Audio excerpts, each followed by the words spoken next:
Hello, everyone, and welcome to the KeenGamer podcast. I'm your host, Mark Callahan, and we have a fun and dysfunctional show for you. Why? Because we're going to talk all things Warner Brother Discovery, everyone's favorite merger, sponsored by Warner Brother Discovery. Please welcome Daniel Boyd. Daniel, you're a fan of capitalism. How you feeling? You know me, Mr. Capitalism himself.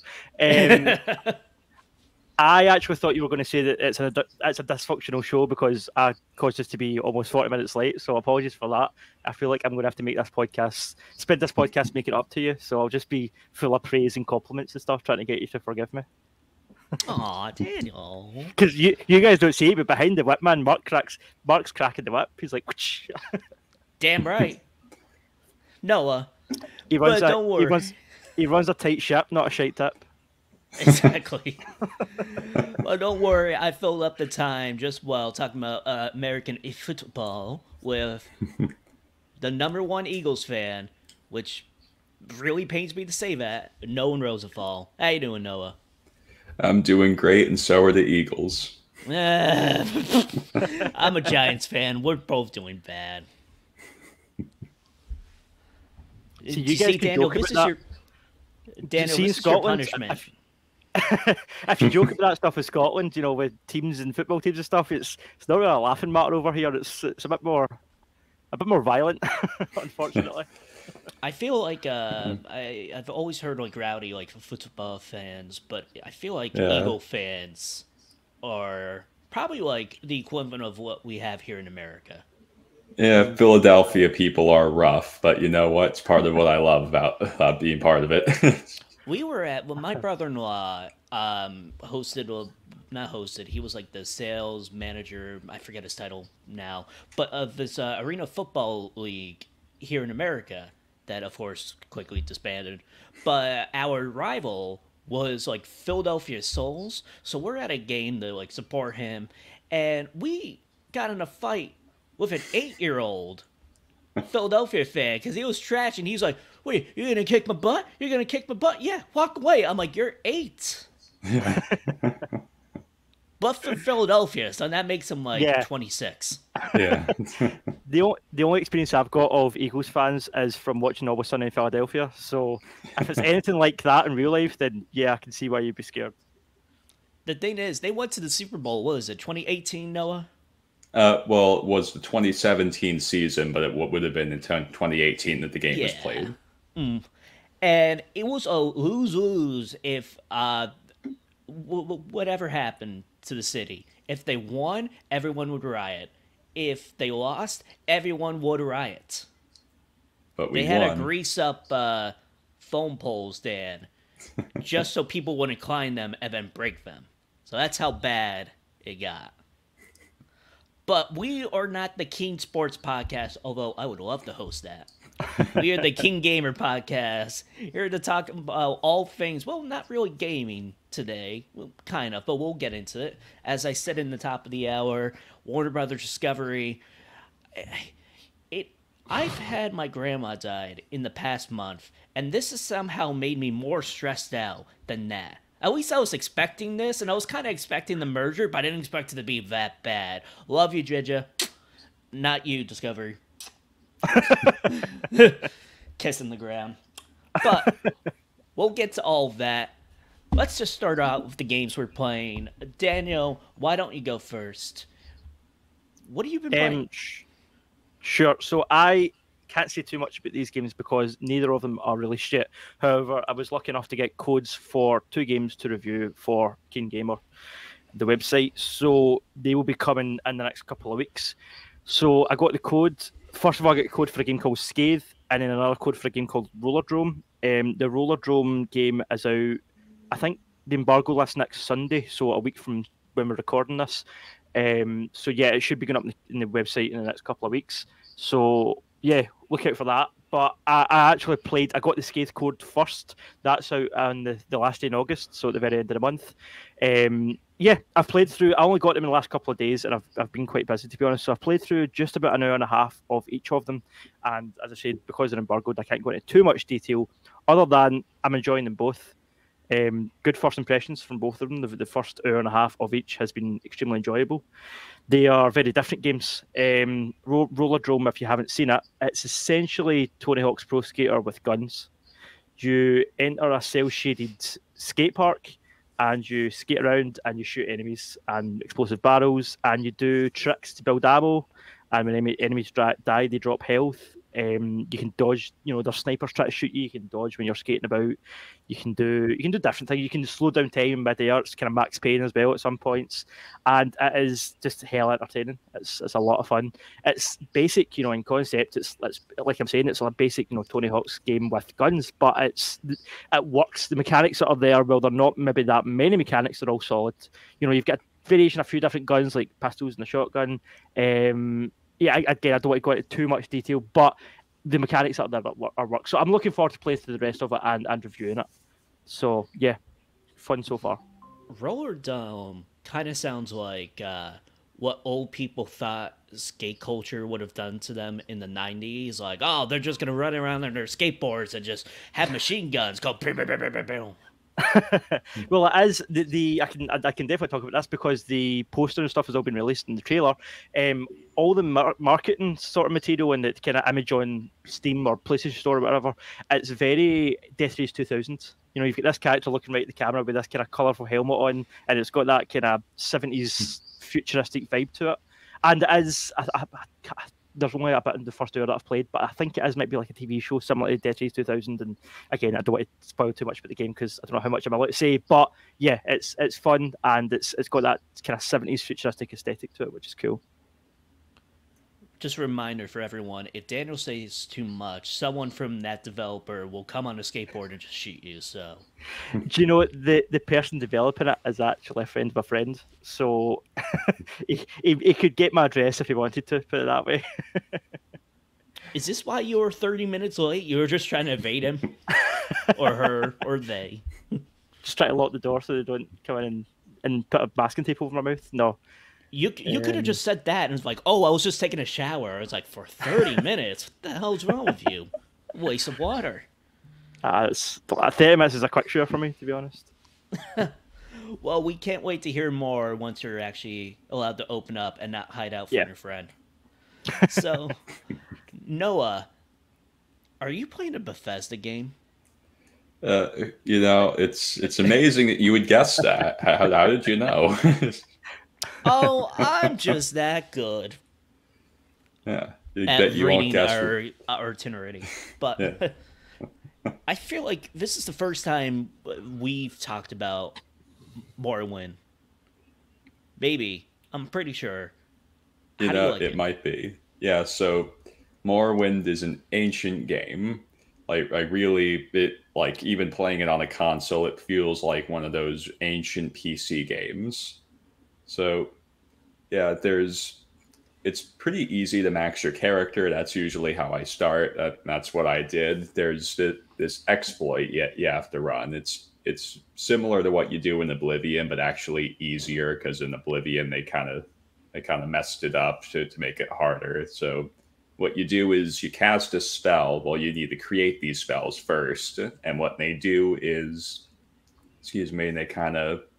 it's called drain skill. So you need to make a drain skill spell for every skill to drain them down to 1.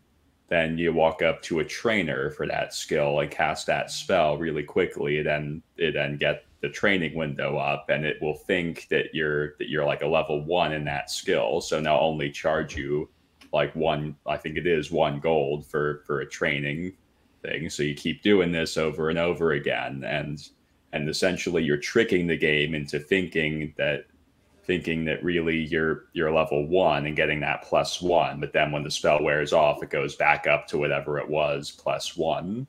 So you keep doing this to max your skills, and then there's maxing your attributes, which it's a similar concept. You just kind of keep leveling up until you have it all. And the scale isn't really broken in Morrowind like it is in Oblivion, so you could just kind of keep going. Like you do a similar thing to kind of trick it into thinking that you're a lower level than you really are, so that we'll keep going up. Yeah, so yeah, I can max a Morrowind character like within a weekend. It's a pretty easy thing to do. So yeah, so after that, there's all these like things you have to do early on because if you don't, it'll get messed up later. I learned in this playthrough with like to join one of the vampire clans. I think it's the Quara clan. You have to do it before you reach the 10th page in your quest journal because for some reason, like if you go beyond that, you'll lose a certain dialogue option. It's this weird flagging mishap that happens. So I joined a different vampire clan, and you have to do that to do this Easter egg. We were talking about sports. One of the ancient Bethesda developers, his name's it's Mark Nelson. Yeah, Mark Nelson is a big basketball fan, so we hit a few basketball references in Morrowinds.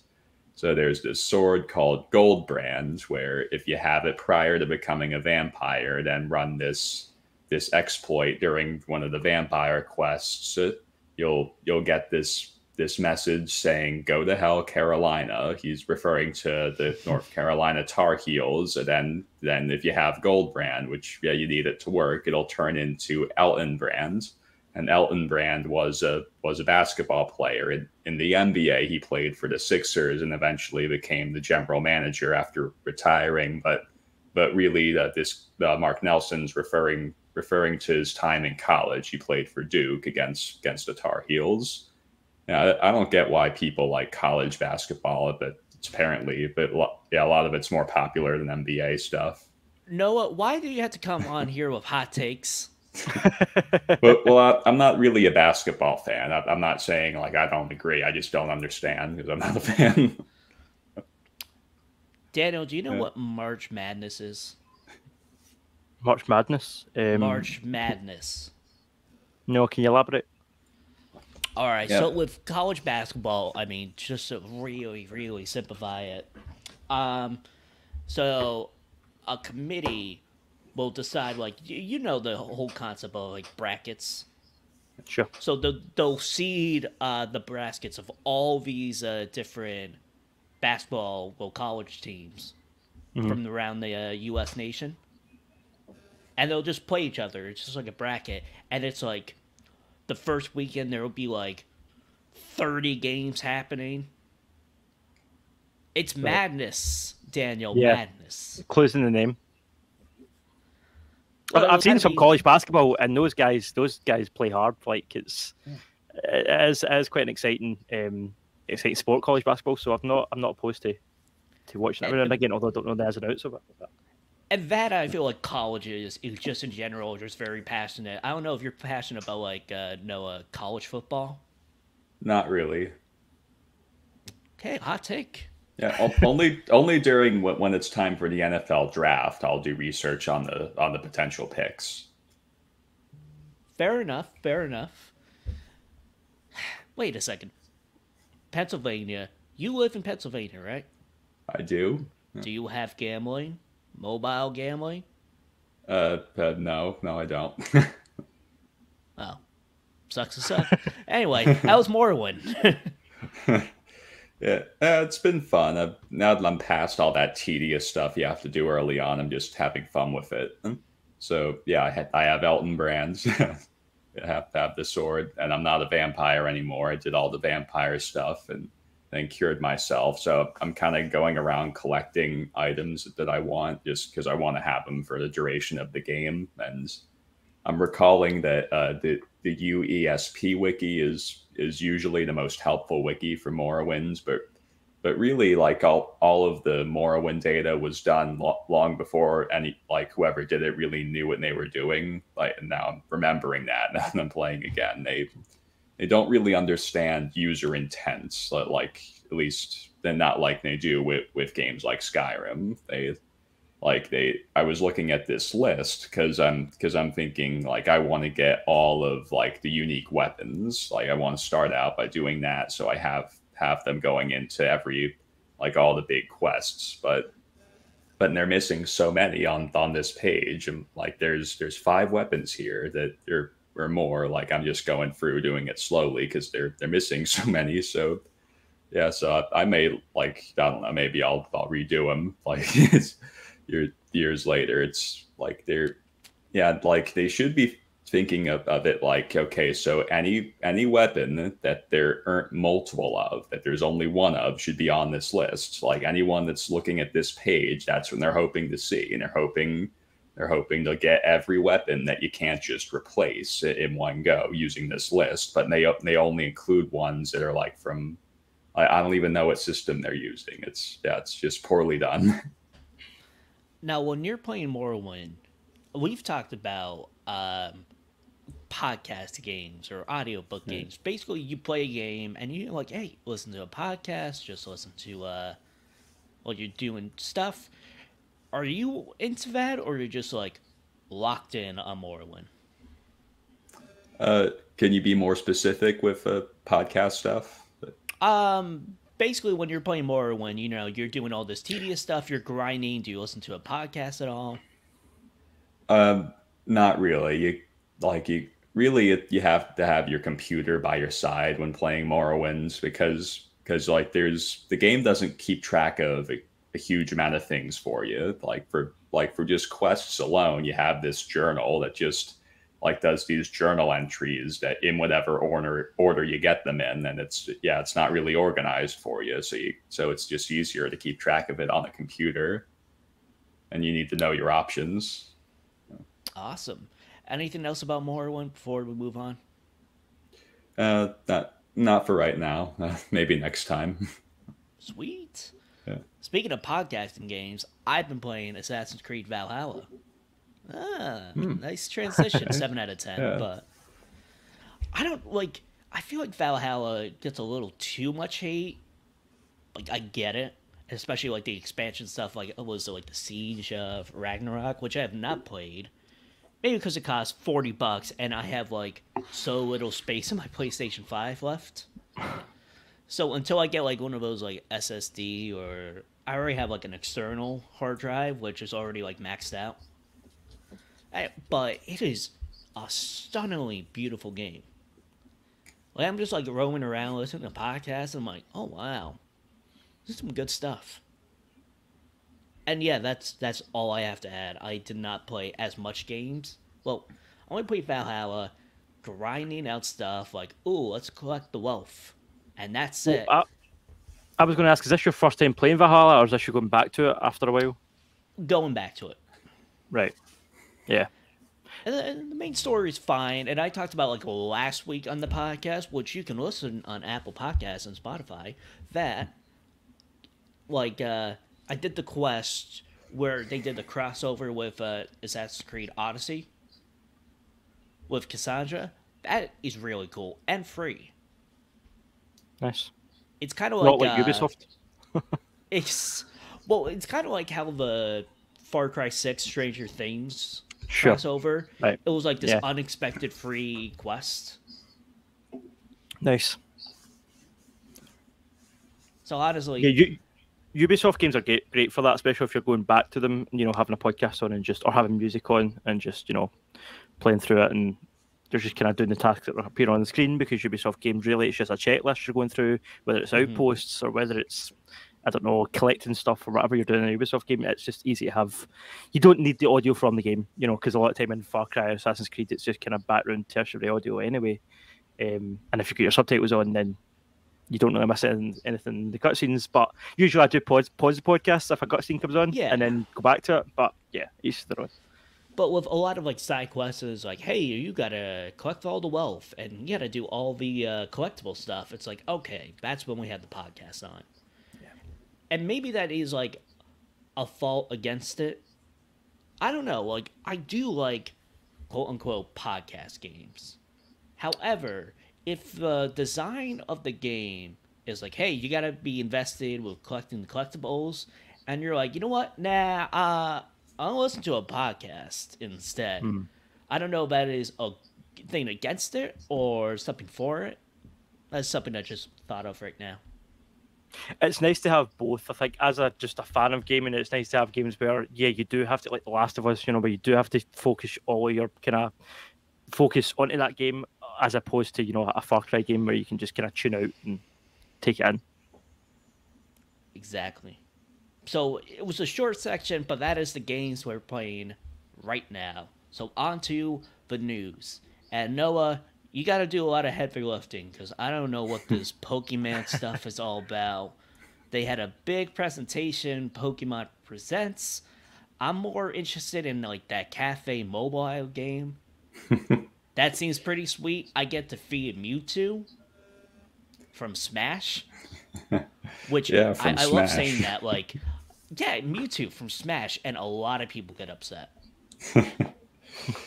Yeah. I know there's a bread dog, but before you came on, Daniel, we were debating, is that a bread dog or is it a Cinnabon canine? I'll need to have a look at this because I've not seen it yet. Okay. While you do that, Noah, what is your overall impressions on the presents?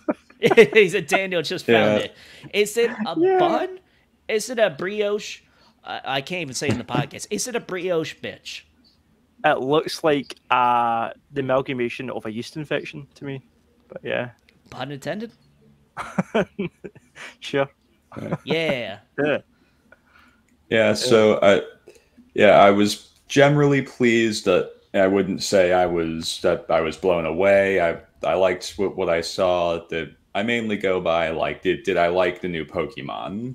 So there were 3 shown in detail, and it's interesting how they seem to be going in like in triples like with this marketing cycle. It's like it starts with the starters, then they did 3 like first route Pokemon, and the legendary is like, well, I guess that's the exception. That's just 2. Then they throw another 3 in here. But the thing is that there's actually a hidden one that only a few people spotted. When they show that bus, everyone's thinking that engine is a poison steel type.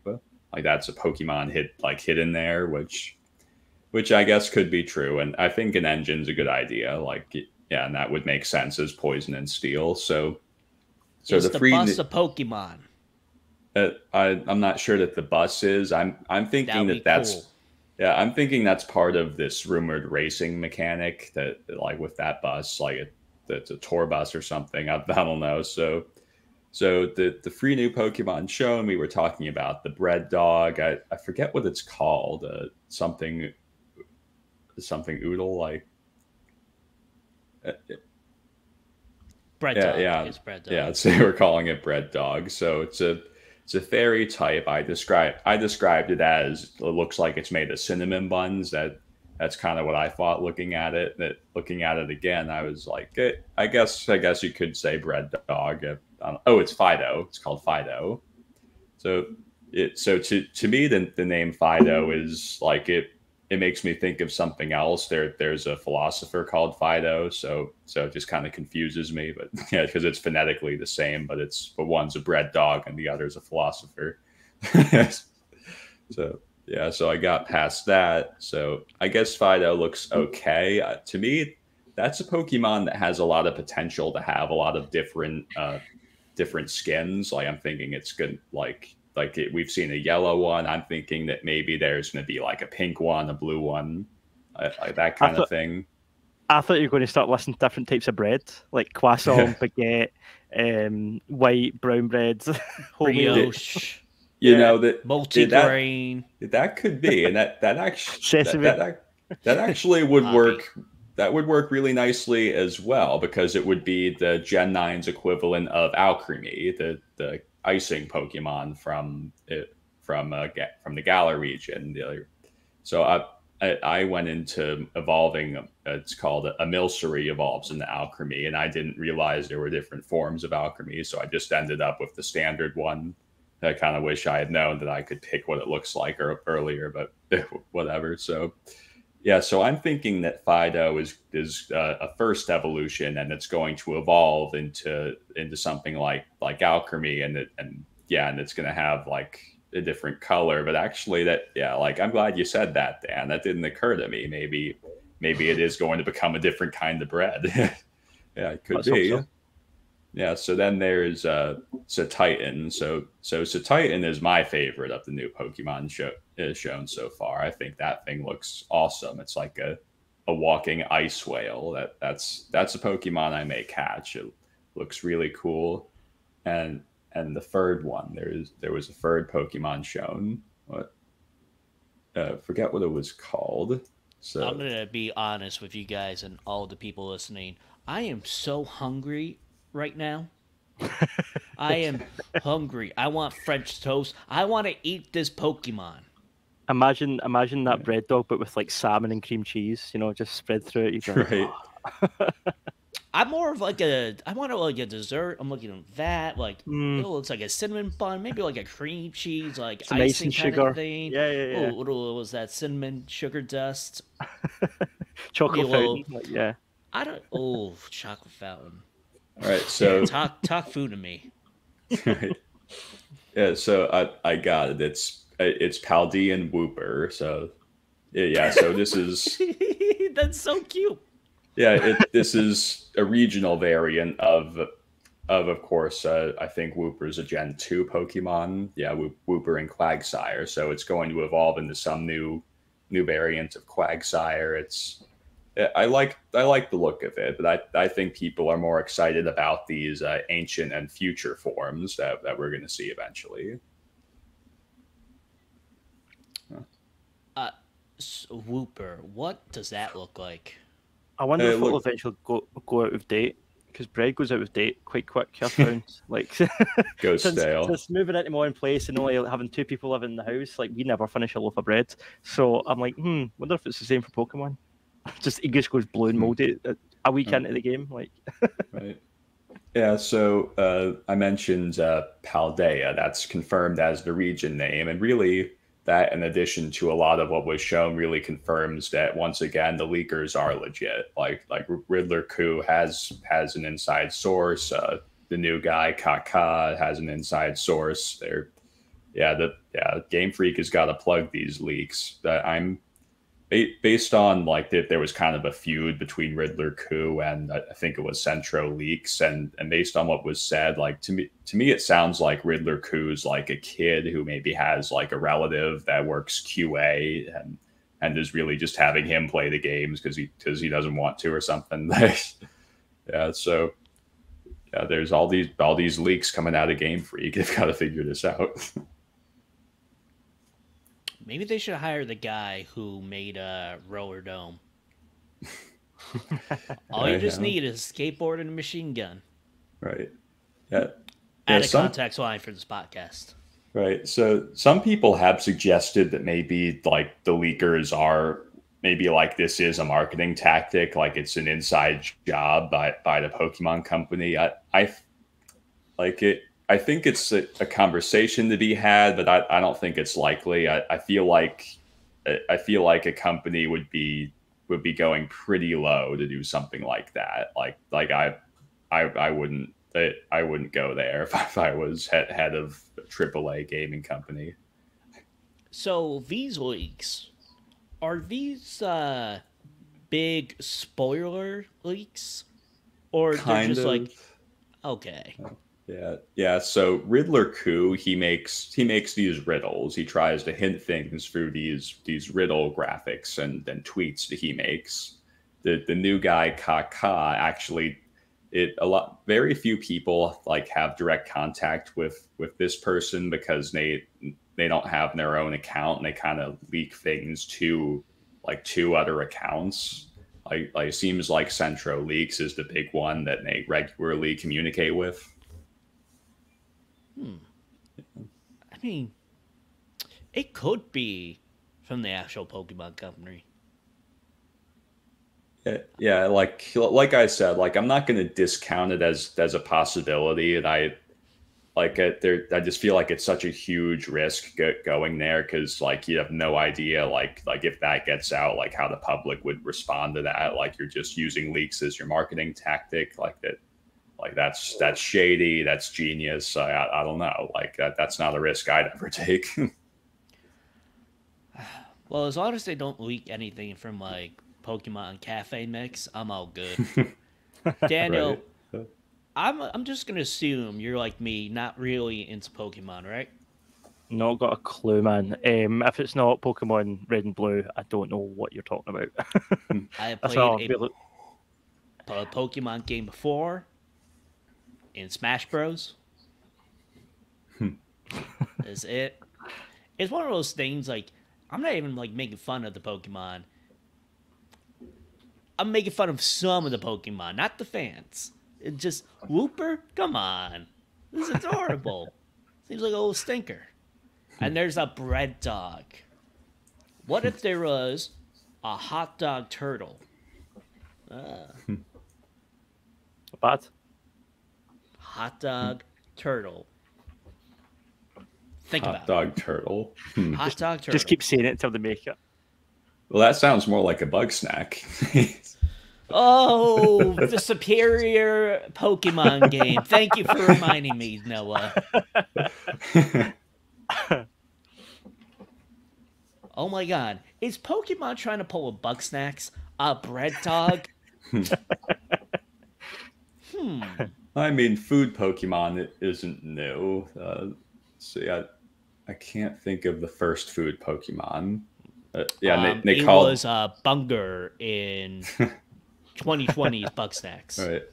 Yeah, so yeah, they call those Objectmon. I think that at least that's what fans have kind of named them. Objectmon sounds like a great, like a Walmart version of Pokemon. It's like, come on, can we have Pokemon? It's like, we got Objectmon. It's cheaper. But I actually did like I don't know what it is. Like, I'm assuming like a convention get together. I watched a little bit of I watched the Pokemon Presents. I didn't understand it, but I watched it. And I do like, okay, that's actually kind of sweet of like this convention, people playing Pokemon, the video games, card games, tournaments. So fan base seems pretty cool. Please don't kill me. I'm just making fun of your Pokemon names because they're adorable. And I just realized I'm talking to the mic, but you can't see the mic in the camera. So I'm just like leaning into nothing. Like, I'm so sorry. I just realized that. Maybe I should just talk like this. Anything else, Noah, you want to inform us about Pokemon? Well, I'll talk about the region map a bit. So looking at it, it's better than I thought it would be, because from the first trailer, you kind of saw a piece of it, and I said, that looks way too square, man. Like you got to shape this much more naturally. But just like the bread dog, I had to say. Right. Yeah. So looking at it, I'm like, okay, this is better than what I saw before. But to me, the landmarks just look so jarring, like that huge crater right in the middle, and the lake like placed so perfectly in that top corner. I'm like, it looks man-made. It doesn't look natural. Like I feel like in the past they've done a better job of making these landscapes at least believable. And is there a motorcycle? Is that what people were saying? So yeah, the cover legendaries are going to be ride Pokemon. They're gonna replace like the bikes from Sword and Shield. You're gonna use them to get around, and there doesn't seem to be a third legendary. Like the leakers have said, there just is no third legendary, which to me kind of signals like a return to the more basic structure there, like with Gem 1 and 2, where they kind of just had like a few legendaries, not really a system to it, and then kind of like a triple or quadruple, but a trio or something like that. I think people have confirmed that there's going to be a new group of 4 legendaries that are going to be, kind of like the birds from Gen 1, Moltres, Zapdos, and Articuno, or from Gen 2, you'd say Suicune, Entei, and Raikou, but or more recently, you might say it's going to be like the Tapu, the Tapu Pokemon, the Tapu Koko, Lele, Bulu, and Finny. Yeah, those. So I'm willing to give it a shot. I have gotten kind of tired of the triple legendary structure. Like, it's always like you've got these two, then there's the one that's kind of like between them. To me, I kind of feel like we've seen that enough recently. Like, so I'm kind of welcoming this return to the more basic structure. Oh, back to basics. Yeah, I mean it's time for it. I also miss when they would like when they do like fours, like in Sinnoh, like you could kind of put Arceus as the top one. Then there's guaranteed like it's usually represented with Arceus up here, Giratina beneath, and then Dialga and Palkia to the sides. I liked that. I really liked that. Nice. Uh, I don't know what that means, but cool. right. Anything else, Noah? That's all I've got. Daniel, did you understand that? Got to catch them all. Whether they're bred or whether they're, animals, got to catch them all. Just that's all I know. All that's I all know I is right? I am hungry. I've been fasting all morning and I want food. I'm gonna make a chicken quesadilla, sriracha chicken. Do I have sriracha? I'm gonna make a chicken quesadilla and it's gonna be bomb. Anyway, moving on. Something that I feel like Noah, you didn't watch, but I did. That was the Gotham Knights 16-minute preview of gameplay. And actually, did you watch it, Noah? Well, I looked at it before we started podcasting. Fair enough. And I feel like we've been talking about on the podcast, is this going to be Marvel's Avengers or if this is going to be Guardians of the Galaxy? And I think I'm leaning more towards Guardians of the Galaxy with that 16-minute preview. Daniel, what's your thoughts? Yeah, I skimmed it, and it looks, from what I've seen, it looks pretty smooth. It looks dynamic. It looks like it's got a good sort of energy and flow to it. So yeah, it looks nice. I mean, I didn't love Arkham Knight, but one of my favourite parts of it was the fight sequences where you got to team up with another character. So you and Batman and Nightwing would be fighting back to back, and then you would press a certain counter button, and the two of them would do, a double punch and the Batman would maybe throw Nightwing into a flying kick or something. It had that sort of vibe to kind of quite a lot of it, so that was quite cool. Yeah, it looks good. Very smooth, and I feel like it kind of reminded me when they first announced the game. They showed like a 16-minute preview of Batgirl, and I don't know if Robin was there. Robin was there, and it was basically like Mr. Freeze in Gotham City, and she's riding on the bike, and it's like, oh wow, this actually looks pretty cool. And then everything after that has just been, sorry. Yeah. But this is like, oh, okay, we're finally getting back on track. And I think it does have like a tough task because at least with Guardians with Avengers, it's like you're comparing the graphics against that game, and people were dismissive of that game. You're going up against Arkham Knight, which, by the looks of it, Arkham Knight still looks amazing and probably even better than Gotham Knights, unfortunately. But I think it looks good. I like the voice acting from Batgirl. I didn't get her name. Man, I wish we were talking more about Batgirl today. Oh well. That's unfortunate. I just Googled Batgirl, and I'm like, oh, wow. Oh. Well, actually, no, I'm laughing because Variety has an article. Warner Brothers Discovery, Batgirl Blunder spoils a solid strategy. And the image of that article is the CEO of Warner Brothers Discovery with a big old clown nose. We'll get to him. Yeah. But, honestly, like, this is like, okay, we're back on track.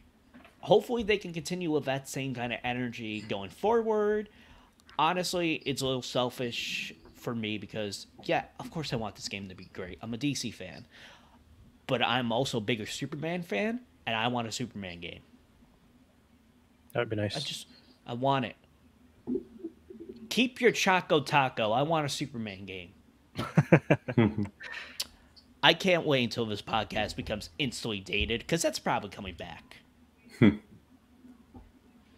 By the way, we didn't put this on the news thing, but Jessica, or who's missing. You'll find out why in their next news story.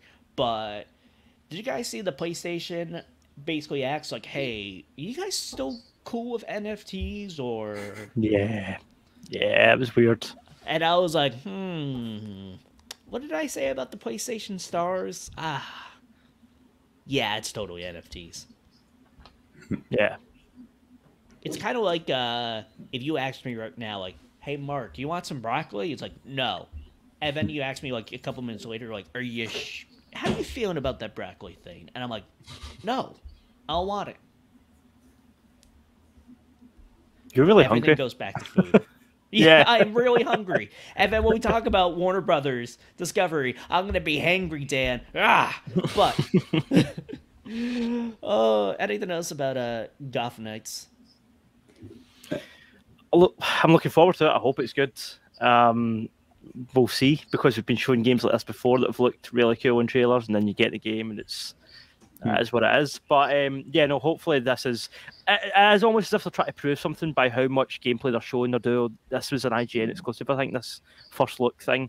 They're doing these kind of deals with kind of bigger publishers and media outlets, and they're obviously trying to kind of put the idea out there that this is a legit Batman game. Like, this isn't just a cash cow, moneymaker. Like, there is actually a story here, and there is interesting gameplay, and it kind of feels like they've got something to prove somewhat with this, I think. Exactly. Anything from you, Noah? Yeah, so I don't remember seeing Nightwing in there. Is he playable? Oh, he's playable. And I don't know what happened to your volume. Wait, can you talk again? Talk again? Okay, you're good. It just went high and back to normal. You went a little too commanding with your voice. Noah was inside my head there for a minute. I thought it was coming through. I didn't think he was speaking. It was just coming from inside my head. I was like, what was that? Why did you talk about Rollerdrome? Yes, he is playable. Nightwing, Robin, a.k.a. The Tim Drake version, Red Hood, and Batgirl will all be playable. Awesome. Very. And they also showed costume skins. Well, not in the 16-minute preview, but in a separate IGN article. I think they look great. I do like how it's most of it, or I should say like a good chunk of the alternative costumes will be like Spider-Man costumes, as in from the Spider-Man PS4 game. They will have different stat boosts, like, hey, this was specialized stealth, this will be, all these different items and things. And then there's a couple that are just pure cosmetics, so super cool. Especially the Batman Beyond, different costumes. Sick. Nice. Yeah, the costumes look cool. Yeah. All right. And moving on to our final news story. So we talked about this a couple months ago of how Xbox is experimenting with Game Pass Family Plan. Looks like that's coming true. So in a Microsoft blog post, the Xbox Insider trial version of the scheme, the Family Plan, will enable anyone with a special Insider Preview Game Pass to invite up to 4 people to share in that subscription. Each one gaining unique access to Xbox Game Pass' full unlimited selection of games, contents, and benefits. Here's the catch. It is only available in Colombia and Ireland. Jessica is in Ireland, so I'm assuming that's why she missed the podcast today. I keep forgetting. Daniel, are you in Scotland? I am. I'm in Scotland. Is she in Scotland? No, she's in Ireland. I knew it. Yeah. So yeah, for those with an already active Game Pass subscription, will have their time converted to a new membership tier based on the value of that plan. And the big caveat is you can't share with anyone outside the country. Right. So Daniel, we can't do it. But Noah, you have an Xbox. I'm part of the family. Also, I'm wondering, because Jessica's in Northern Ireland, which is a part of the UK, does that count for me? Because I'm in the UK too. Yeah, that's maybe true. Not for long. Why do you have to bring geography to a gaming podcast, Daniel? I don't know this. You brought it up. Yeah, but Jessica's gonna edit that part out.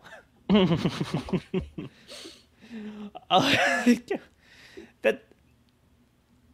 Wait, so Horvin Island.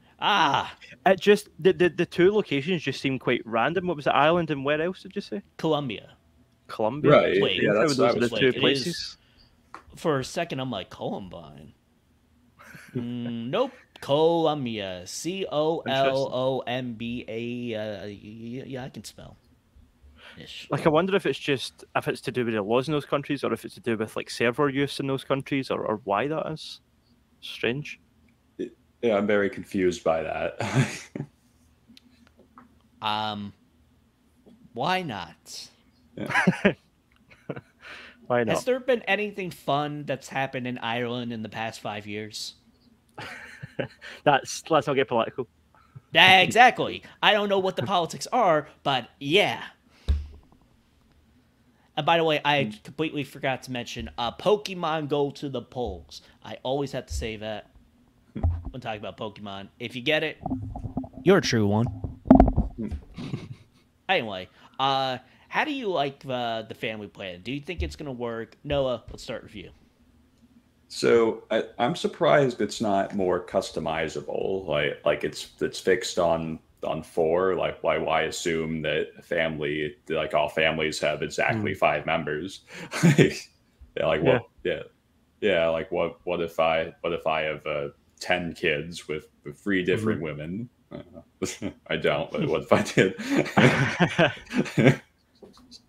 Then I don't think you would be on this podcast, Noah. You're a busy man. You can't play Morrowind for a weekend. It's like, yeah. But I have to not be a vampire. So if you just excuse me.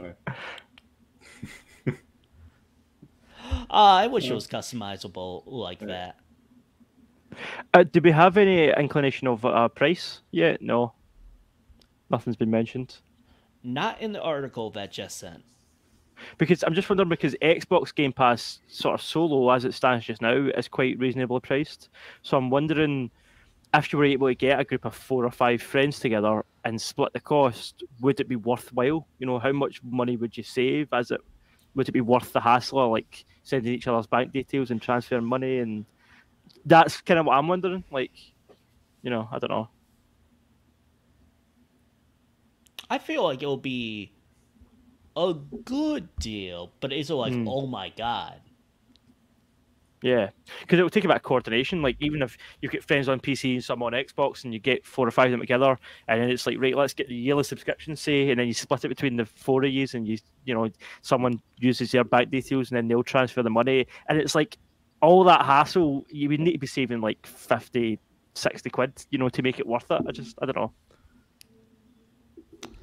I don't know. Yeah. I feel like it would be great in the long run, but I don't know how it's going to be during the launch. Yeah, probably better to wait and see how it pans out, I guess. Yeah, because I love my sister Megan. I really do love you, Megan. However, you with technology and video games and setting up for your kids is terrible.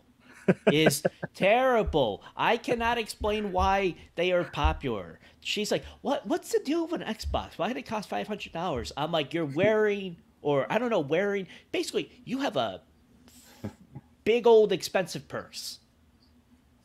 And that purse does not play Halo, Netflix, does not have Game Pass. You know what it does? Hold stuff. You know what it has? You know what also does that? A backpack. Great value. I love the idea of purses being sold with like a pre-order bonus, or like what do you call it, a rolling subscription. Like you add different buttons. It's basically like yeah. Microtransactions. It's like cosmetic skins. Yeah, you get extra pockets and stuff on your wallet if you buy the microtransactions. Wow, that would be like I don't want to say satire. I can't even think of the word. Period. I just can't think of the word. But yeah, again, purses cost a lot of money. Cost way more than an Xbox or PlayStation 5. It costs more than double if you buy, like, I don't even want to say the right one, just the most brain one. Gucci, Coach. Prada. Coach, This is Prada, not the Keen Fashion podcast yet. Believe it or not. Like, look at this. I'm wearing, like, this. This costs $16 on Amazon. Or at least it's Nightwing. Oh, yes. It is. I look like a hipster monk. Actually, I'm not an Assassin's Creed fan, but you kind of look like. That's why I got it. Because I'm like, okay, maybe this hood won't be as creepy because if it was just like this hood, I don't know. Anyway, this family plan, it seems great. I just don't want to set it up for my sister. This is really not really a news story. This is me venting about my family. But I think there probably will be a lot of that for people, you know, if they do this with their family, you know, nieces, nephews, stuff like that, cousins. It probably will be an issue for the one person that knows how it works is probably just going to get constant phone calls and texts. You know, why is this not working? What's the password? You know, I've been there myself, so I know. But yeah. All right. Well.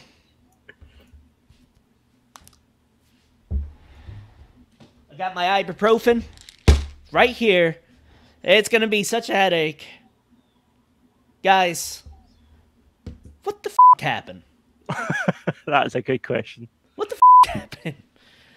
I don't like to curse in the podcast, but what the hell happened? Hold on. I need a little bit of this. Dry mouth it.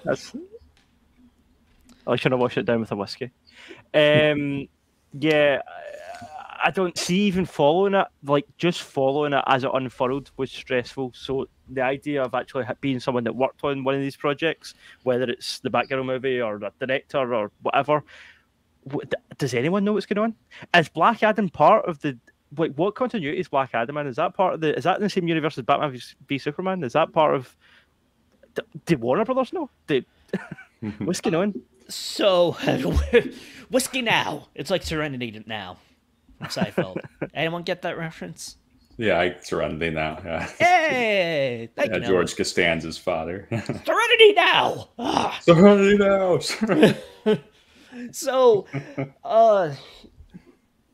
if you're confused, guys, why are we so negative about Warner Brothers Discovery? What did they do? Well, what did a lot. So, we will try to streamline. I don't know if we should just, you know what? Let's just do order of events as we saw it happening live. Yeah. I think it was Tuesday it was Tuesday afternoon. All of a sudden, I'm at work and I see on Twitter from the Wrap, the Batgirl movie has been shelved. I'm like, what? And I'm in denial. I'm like, all right, maybe from like the trades until we see something happen. And Deadline's like, yeah, that's true. And I was like, what? Why? What? The directors of the movie just found out about it, like, on the guy's wedding day. The cast and crew found out when the story broke. Unless, like, the directors, like, told, like, Leslie Grace, who would have played Batgirl. And then it's like, what's going on? And then it just cycled through, and it's like, well, we don't know what's really happening with DC films. Oh, by the way, the Flash movie is still up, and it's like, wait, what? Of course. And if you don't know what's happening with the Flash movie, which I feel like you could do a great documentary on the whole. Oh yeah. What is it called? Pre-production of the Flash, because it was announced in 2014, and so many directors have left the project, and they finally got Andy butchered it. Close enough. Oh yeah, Andy, my man. He director of the two recent It movies. And it's like, okay, great. Ezra Miller's attached, and just referenced Ezra Miller uses they them pronouns, use that, and it's like, okay, great, Ezra Miller, they got arrested again and again Yeah. and again, Yep. and he's involved in a groomer scandal where he groomed a 16-year-old, I don't know the age, but underage. Oh, Yeah. and he is hiding out from the police. Oh, and he is a leader of a cult in He's at least Iceland? involved. Yeah. That just came out, and that movie's still ready to go. It's insane. It's madness. Because I think, I mean, Batgirl was almost finished. I don't think it was too much more to do on it. Yeah, I mean, probably some reshoots, but filming was done. Quite a lot of it was actually shot here in Glasgow. So there's quite a lot of local outrage when this came out because businesses were like, we had to shut for 3 weeks, 4 weeks if we didn't get customers in. And okay, it brought money into the city, but yeah, people. Oh, I people didn't in know Glasgow that. were I didn't pissed know off. you're that. Wait, how close are you with Glasgow? Or are you like just. Do you know what I mean? How close were you am to proximity? filming? Oh, yeah, we're super close. Like, Oh, 20 I didn't minute know drive. that. Yeah. It was... I seen some of the Gotham police cars. I was driving about the town, dropping somebody off one day, and I saw a couple of the GCPD police cars over the bridge and stuff. Did you say hi to Brendan Fraser for me? I didn't see Brendan, unfortunately. I wish I'd known he was there. I'd had a look, but I definitely want to talk about him. But yeah, the Flash movies still go. So why was the Batgirl movie shelved? You may be asking. It was filmed, post-production, looked like it was coming out next year on HBO Max, like they said. Tax credit. yeah, They shelved it because of tax credit. Because I guess at the end of the day, as a business, and it is clearly all about money, because apparently the only reason this Flash hasn't been shelved is because they've put something like 200 million into it, so they can't afford to cancel it. And the thing with Batgirl, because if they don't release it anywhere, whether it's in the cinema or on streaming, they can then claim that budget back, or at least partially claim it back as a tax return. I guess they feel like maybe it's better making some money back than making no money back, but I don't know. Strange. Yeah, of course, the Flash. There's no easy solution for that, because it's not like, oh, you can edit out. I think All the Money in the World. I forget the title. It was the Ridley Scott, Mark Wahlberg, Kevin Spacey was in that, and then all the Kevin Spacey news came out. So Ridley Scott, because he was in the movie for that much, like 15 to 30. So of course Christopher Lee, but Christopher Plummer. Christopher Plummer replaced him. Oops. Please don't kill me, Christopher Plummer. It's okay. He's passed away. You're fine. Yeah, that's why I'm worried about. I hate zombies. But if I'm not on the podcast next week, that's why. Because the ghost of Christopher Lee and Christopher Plummer have came and taken you away. Yeah, battle of the Chris's. The loser, me. This is why I hate Warner Brothers. But yeah, Christopher Plummer came in and he reshot that. You're the star of a $200 million movie, and it's like, I don't even have a solution. I don't even have an idea of what to do. I feel like the only thing I've seen, like, yeah, you of course can reshoot it, like the scenes, but I did see one thing: Elliot Page being replacing Ezra Miller, and I'm like, dope. I'm in. By the way, yeah, Batgirl was supposed to have a budget of like 40, and because of COVID, and now imagine like, oh my god, like it filmed last year in Glasgow. So you mentioned of like the shops closing down, especially when they're probably already struggling in COVID, I have to imagine. So that, and it was all for nothing. Yep, all for nothing. Wow. This is an explicit episode. That's up. This whole thing's Noah, do you want to throw in a curse word? Crap. I'm not a big person. Do we know yet? So we've covered Batgirl. Do we know if the Supergirl movie's happening? Is that definitively gone? That was the next thing, right?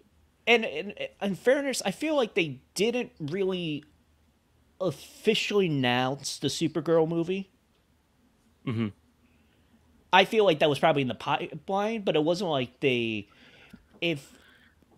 let's say they had a DC fandom in May, I feel like they wouldn't announce it. Like a Supergirl movie.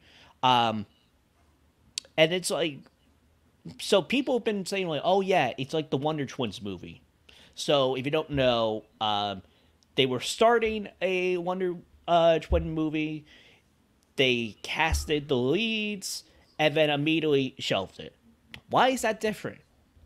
Because they didn't even shoot a frame of the movie. We don't know how far they were in pre-production, but I'm assuming not that far. Mm-hmm. So mostly like, yeah, it sucks for the actors and people were part of that, but it's like, it's on a whole different scale with Batgirl.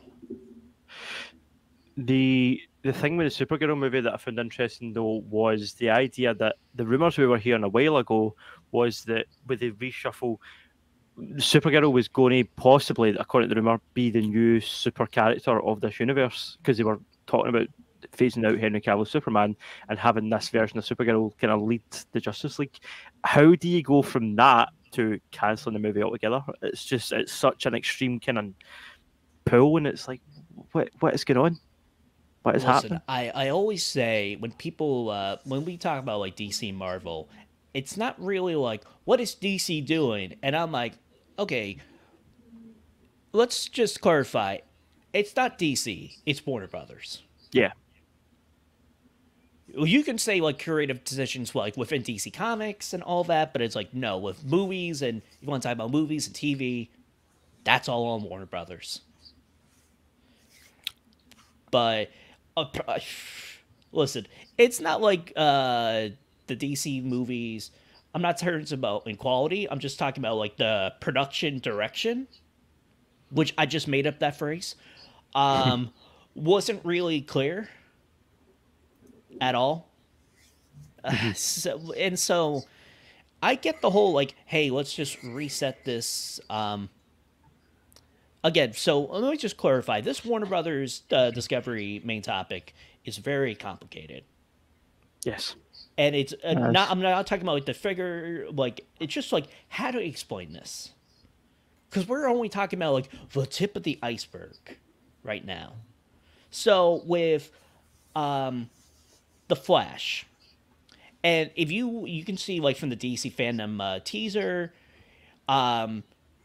although they showed only the back, it had a voiceover of Michael Keaton. Michael Keaton would return as Bruce Wayne / Batman. You can see set photos of it. It's already confirmed. Michael Keaton's talking about it. And he would have been like, as the report, I believe, from a lot of different trades, he would have been the, quote, Nick Fury of this new DC world. Yeah. He was going to be in Batgirl. He would have saved her. I believe that was the reports, and she would be inspired by him. He was definitely going to be in the movie. He was going to be in Aquaman 2 in an end credit scene.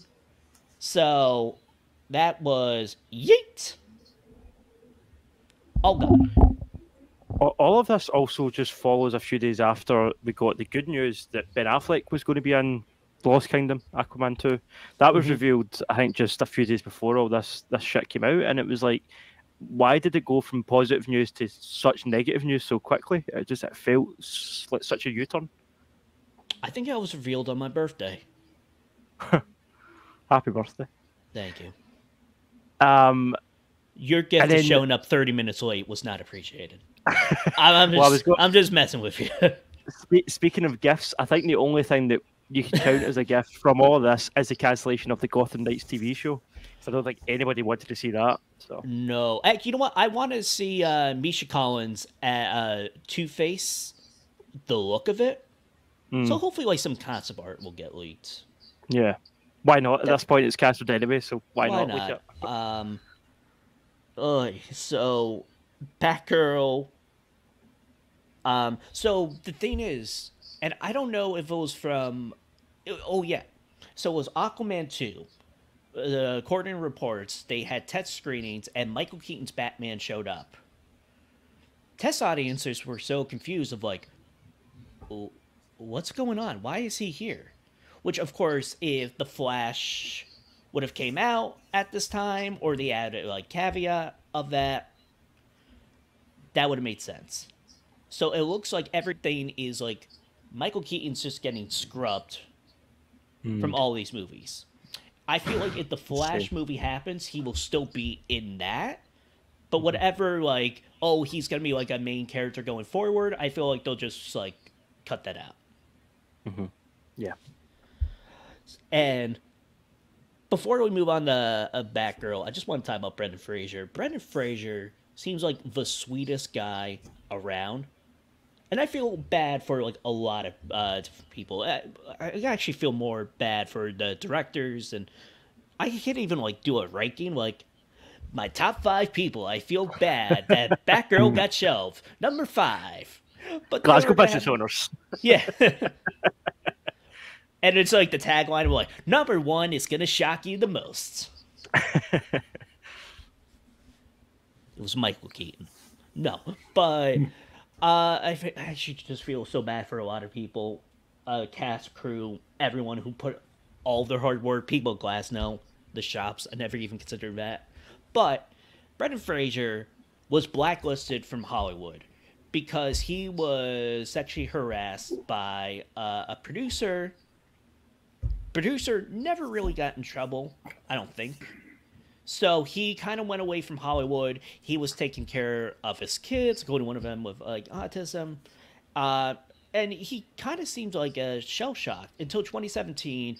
He came out with an interview like this, or 2018, like just after the Me Too movement really became what it is now. And this whole thing, it's like, oh my gosh, like this guy has been put for the ringer. And now it's like, hey, dude, he's amazing in Doom Patrol. He's really good in that. But now it's like, oh my god, like he was gonna be in the new Batgirl movie as Firefly. He's gonna be in Darren Aronofsky's The Whale that's coming out this year. Yeah, I'm looking forward to that. I am Sadie Sink from Stranger Things.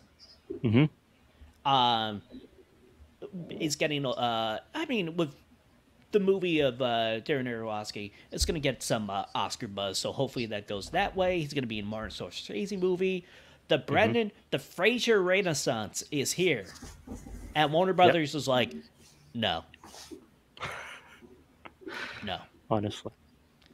So then I'm like, oh, and then there was a video. They were singing happy birthday on set to him, and they were like, oh, we love you, Brendan. And it just him like getting a little teary-eyed and joking around with the crew. I'm like, ugh. Pour one out. Pour one out. Pour some Xanax out. I can't wait until my next doctor visit, and it'll be like, your liver's really bad. And then they show me a clip of this. It's like, I was really committed to the bit. I don't fake it. But, and you might think, is that just the main story? No, it just gets so much worse. Then we get the HBO Max. So, Daniel, do you want to talk a little more about this? I can give you sort of just what I've managed to gather on it, because I'm just gathering up some details. So if you could just, it is interesting. So the rumor that I heard, this is according to Discussing Film on Twitter. HBO Max is expected to lay off around 70% of their development staff. That's not 17, that's 70%. And there's a quote here saying, sounds like they're not doing HBO Max scripted shows anymore with HBO taking over, so less scripted shows overall, says one company insider. Underneath, it then says that they removed, HBO Max quietly removed 6, was it movies? 6 or 7? Including An American Pickle, Moonshot, Superintelligence, The Witches, Locked Down, and Charm City Kings. And then it was said that a long list of more original movies and TV shows will be removed from HBO Max soon. Content being targeted for removal includes TV shows and movies that are not performing well but have the opportunity of a partial tax write-off. So what we said earlier about Batgirl, just the same thing. Companies being scummy, capitalism in action, got to make that money. Yay! Yay! Because someone on Reddit and then Variety reported a handful of movies and TV shows just whoop disappeared, and it's not like, let's say Netflix removes Back to the Future, like they announce like what's leaving Netflix. Yeah, like they'll just say like, hey, this is what's leaving the platform, and it makes sense because they don't own it. It's just like rights, they probably expired, who knows. This is all HBO Max original stuff that they created. Yeah. So I'll give you the list. An American Pickle, At Home with Amy Sedaris, Camping, yeah, that's just the name, Chad, Charm City Kings, Here Now, K Street, Lockdown, Moonshot, Mrs. Fletcher, Run, Superintelligence, and Vinyl and the Witches. So that's 14 movies and TV shows that were just, out of here. And it's like, what the hell is going on? Crazy. It's, madness. Noah, are you subscribed to HBO Max? I am not. I've been looking into getting it because there's some things coming out. There's the House of the Dragon and the Harley Quinn shows on there, and that I think they still have South Park. Really, that's more Paramount. They have all the seasons of South Park, the South Park specials. Oh, I didn't even know you're a fan of South Park. I love South Park. Yeah, I haven't seen it in too long.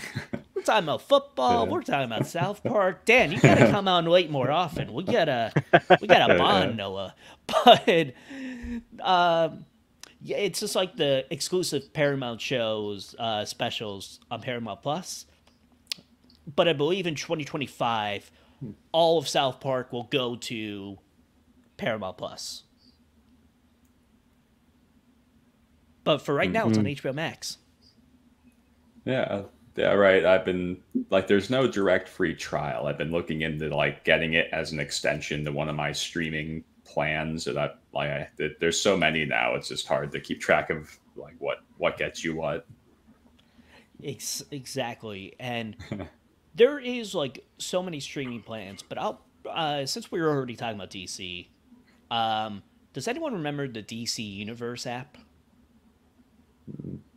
No, I never used it. I remember it existing, but if you don't know what that is, it was all things DC exclusive shows, which Titans, Doom Patrol, Harley Quinn, and a couple more all came out of that. Also, yeah, Young Justice, new seasons, old movies and TV shows, and all their comics. And then they got rid of it. They made their comics their own app, and they just put everything else on HBO Max. That's different because that's a niche streaming service. Mm-hmm. This is unprecedented because this is one of the big ones. And if you would have asked me, because the big fear was oh my God, they're going to get rid of HBO Max and a lot of content. And with Warner Brothers Discovery... Yeah, that's right. Discovery Channel. Wait, where was I going with this? Oh, yeah. So Discovery, which has Discovery Channel, merged with Warner Brothers. So basically, they're cleaning house. Unfortunately, this is not something new, but it's this is burning down the house, and we're just getting all the fumes, and we're oh God, what's going on? So, I don't know about you guys. I loved HBO Max. Okay, I shouldn't say The- past tense yet, but I love HBO Max. There was also a big panic online about the Last of Us TV show because that's coming to HBO Max. However, it has been said that that is still going ahead as planned. That should not have changed at all.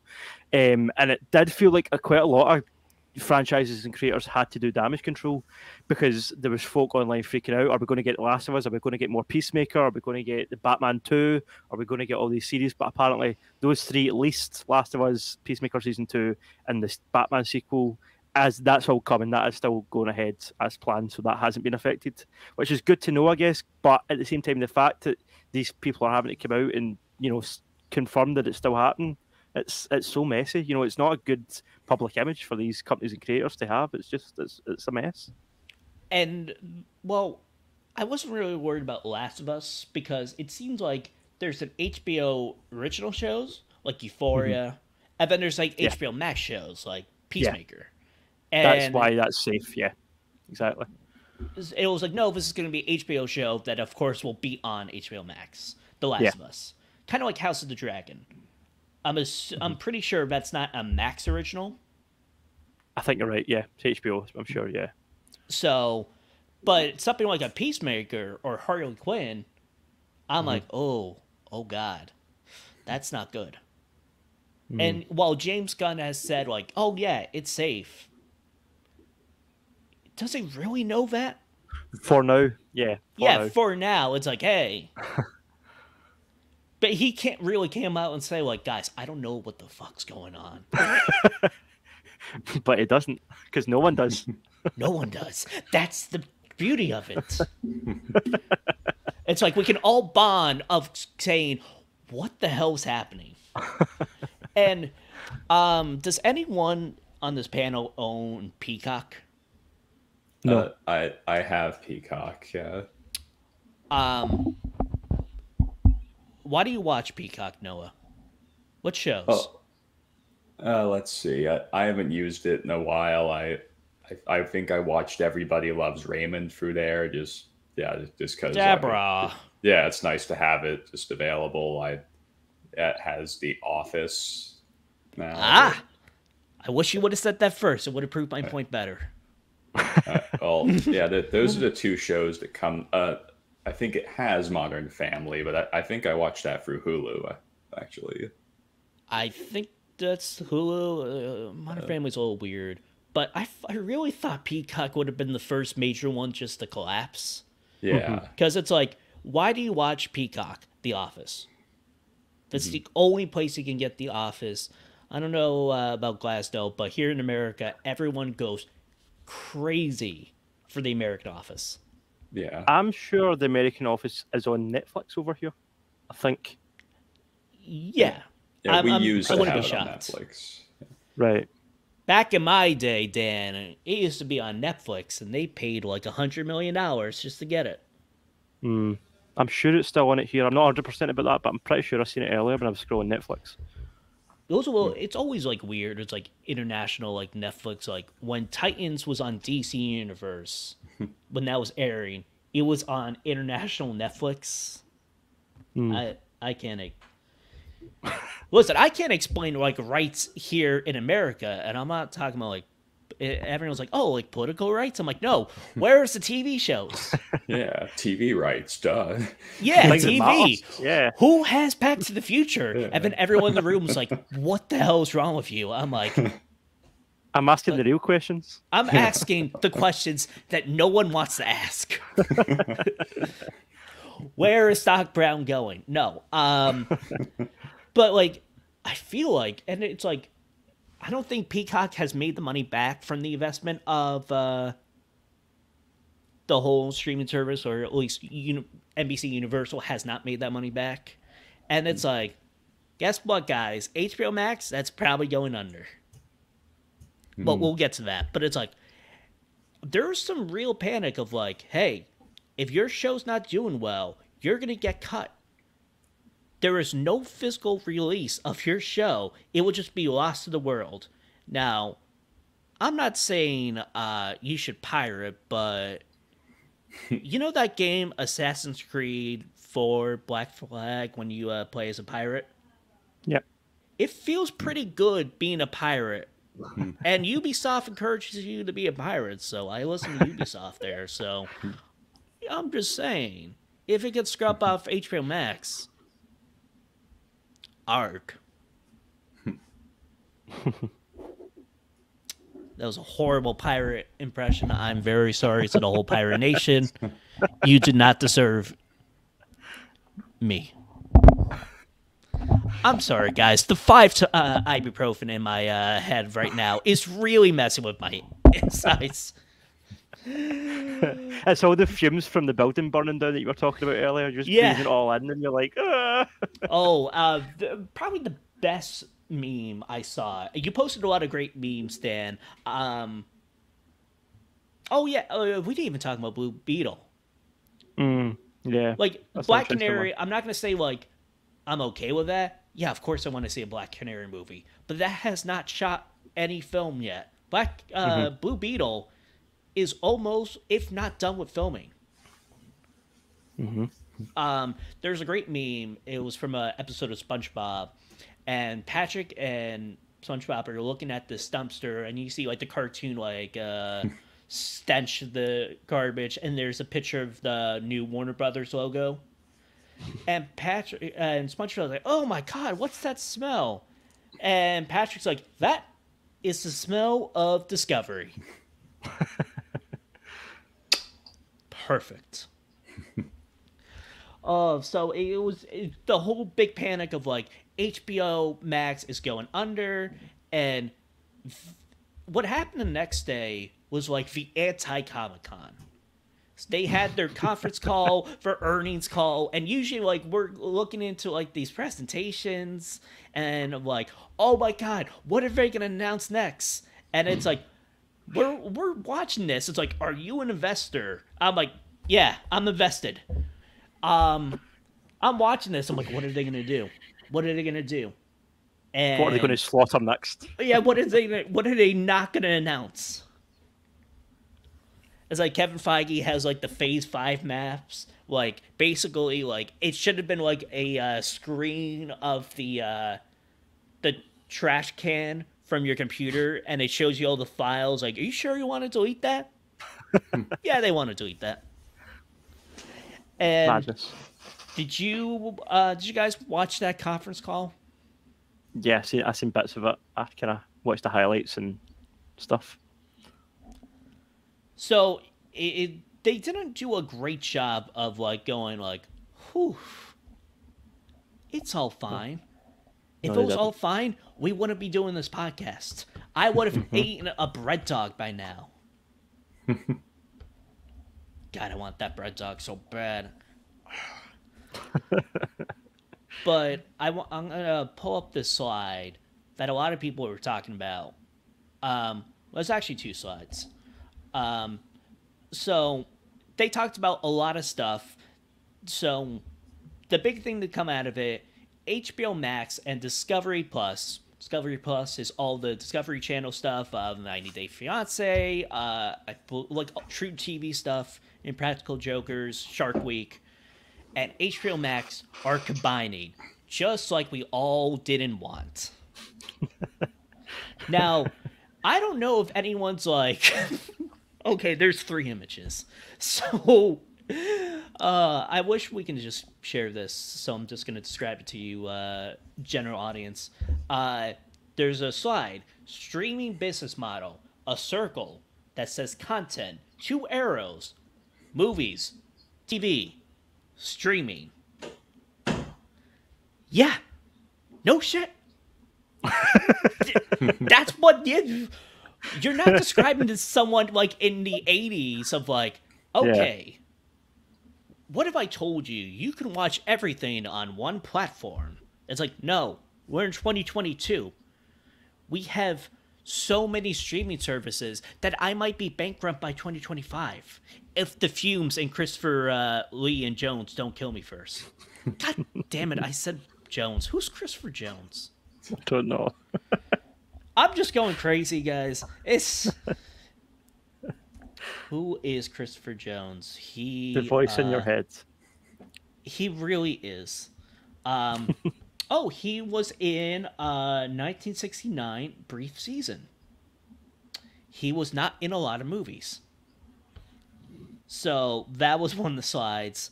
And, oh, this is it. So they had a slide talking about the benefits of HBO Max and Discovery Plus. And a lot of people got upset, rightfully so, because HBO Max, male skewed. Discovery Plus, female skewed. Which I think I think those are the two genders now.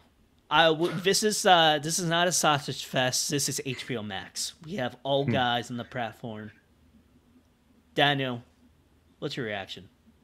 It's baffling. I feel like you're about to become like the image on the warhead. So just like. What I wanted to also highlight was they did during that earnings call they presented the brands and franchises that they consider to be their main franchises going forward that they're highlighting. I just pulled that one up. Frame. Yeah. So the 90-Day Fiance universe. The 90-Day Fiance universe killed me. So the slide in Global Powerhouse, and they were just talking about some of the brands, franchises, iconic series and characters, and international stuff. And I know some people said like, "Hey, why isn't Studio Ghibli on there?" And like the TCM movies or TMC. I'm sorry, ibuprofen, y'all. I kind of get some of them. Like, they can't fit it all. This is, like, just some. Like, franchises. Batman, Wonder Woman, Superman. Or, actually, franchise. Yeah. But international, Eurosport, the home of the Olympics. Hey. Iconic series and characters. Friends. One of the most famous shows of all time. Oh, yeah. It's not an order. Diners, drive-ins, and drives. Guy Fieri. Okay. Sex in the City. Yeah, you did not watch the reboot. Maybe that should probably get canceled. The Big Bang Theory. Okay, great. Property Brothers. What? Fixer Upper. And I'm like, you're about to see all my wrinkles because I'm trying to look in Fixer Upper. Welcome Home. Oh, God. Kill me. In the most super italicized article of like letters I've ever seen, it seems like a deal with the devil. Like, I thought it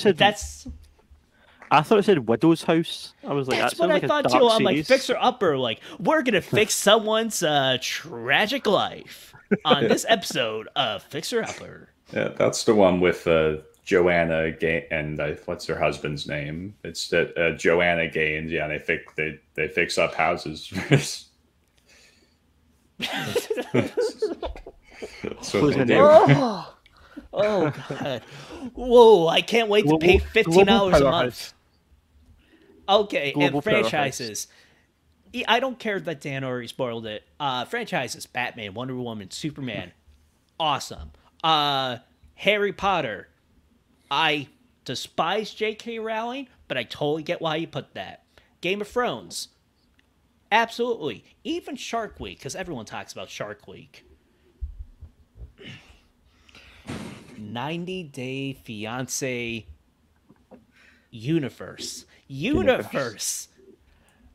wait for this panel. This is like a fake slide someone would create before the conference call, like, oh, this is what they're probably gonna talk about. Like, I don't like the whole cinematic universes thing. I feel like, remember Dark Universe, guys? Yeah. R.I.P. Yeah. R.I.P. I think I found something more ridiculous than that. The 90-Day Fiance universe. Is there crossovers? Who's the Nick Fury of the 90-Day universe? What was the guy that's in all the memes with all the salad cream in his hair? Big Ed, is it? But is it Big Ed? And he's this really short, wide man that looks kind of like Danny DeVito. If he'd never made it. I don't know what you're talking about with the salad stuff, but there's one guy. He's in an army where he's all sweaty. He's sweating, and it's like I don't know what the meme is, but yeah. There's plenty of memes of this guy. I'm pretty sure he's from 90 Day Fiancé. I think it's Big Ed. His name. Oh, his actual name is Baguette. What if I sent you a... Big Ed. Yeah, Big Ed, that is. This is a very bred episode. There's a handsome... Oh, it's not showing up, but yeah, he's a handsome specimen of a man. Are you sending it through Slack? I can do. I can. I'll just buy time. You see, Let's just confuse everyone else in the Slack group with a random picture of Big Ed. I'll just tag... I have that power as editor. I'll just tag everyone on the channel, and it's just this guy. Oh, is it... Wait, did you say Big Ed? Yeah, Big Ed. Yeah. Oh, I can't... Yeah, Big Ed! Yeah. Okay, you know he's what I'm Nick talking Fury. about. He's the Nick Fury. He's the Nick Fury. 90 Day Fiance universe. That's like... This broke me. Madness. So... What do we... Noah, are you excited about the 90 Day Fiance universe? Aren't they my fiancés? Whose fiancés are they? It's the universes. Yeah, like it. Yeah, I want to know how this works. Like, am I choosing between Amelia Clark, Miranda Cosgrove, and Alana Pierce, or no? Are those the three baby mamas that you referenced earlier? Because you said you had kids with three different women. Well, I think we're learning more about Noah today. Noah, no wonder you're playing Morrowind all weekend. Those your baby mamas are really providing that money. What's that? What's the opposite of a sugar daddy? Sugar mommy? Yeah. The gold digger. Yeah, man, this is a rated R podcast, so we really went all out in this one. And I'm like, what is Jess thinking right now while she's editing this podcast? Me just being like, guys, hold on. Just awkward silence. 90 Day Fiance universe. And between Pop and Xanax. Pop it. By the way, even though I've said this many times, I have said this. Is it a real bottle with real pills? Yes. Am I really swallowing 5 ibuprofen? No. I'm swallowing 6. Yeah, right. You got to do it 2 by 2. You just can't pop in one. You can't do that half one. Come on. No. Everyone watching, I'm not popping pills. I'm just losing my hair. That's how I'm dealing with stress. Yet again, I always was losing my hair, which is why I'm going to be on the 90 Day Fiance franchise. I hope they'll accept me for me in the 90-day period. Shout out to Jessica if she's watching. I don't know if you guys have checked the Slack, but apparently she's watching in the stream and she's a bit confused. Wait, hold on. You're watching in the streaming and you're not even going to join us? What the hell? To be fair, I don't blame her. I wouldn't join us either. Talk about the 90 Day Fiancé universe. That's understandable. Oh, the Twitch stream. How often? A little behind the scenes. I jumped into the Twitch stream. For like a minute. How off the rails have you guys went? Can't even tell what topic you're covering. Ah ha ha ha ha. Well,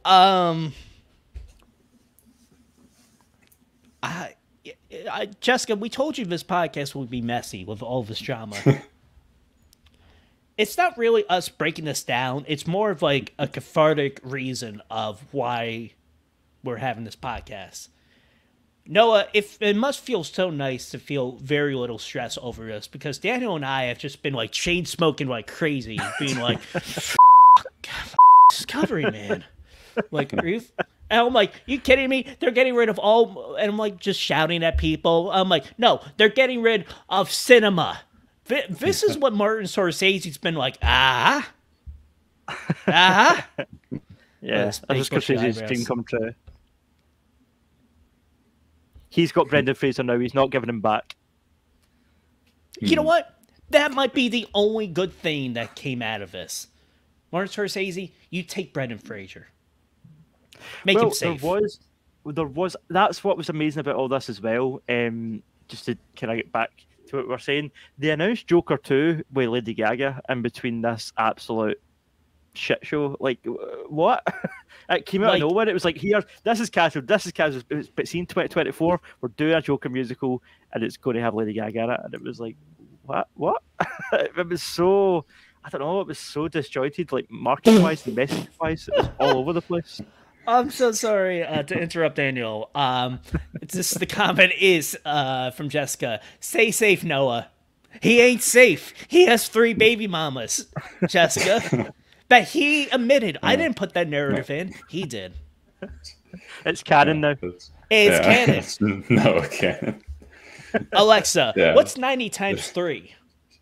90 times 3 is 270. I hear. It is part of 270 Beyonce universe. That does sound like a universe now. It's 270. It does. Yeah. Almost a year of 3 baby mamas, Noah. No, I'm interested. You ain't safe. Yeah. Meanwhile, I'm getting emails from Alana Pierce saying, why are you saying that you have secret children with me? Yeah, I hope this isn't slander.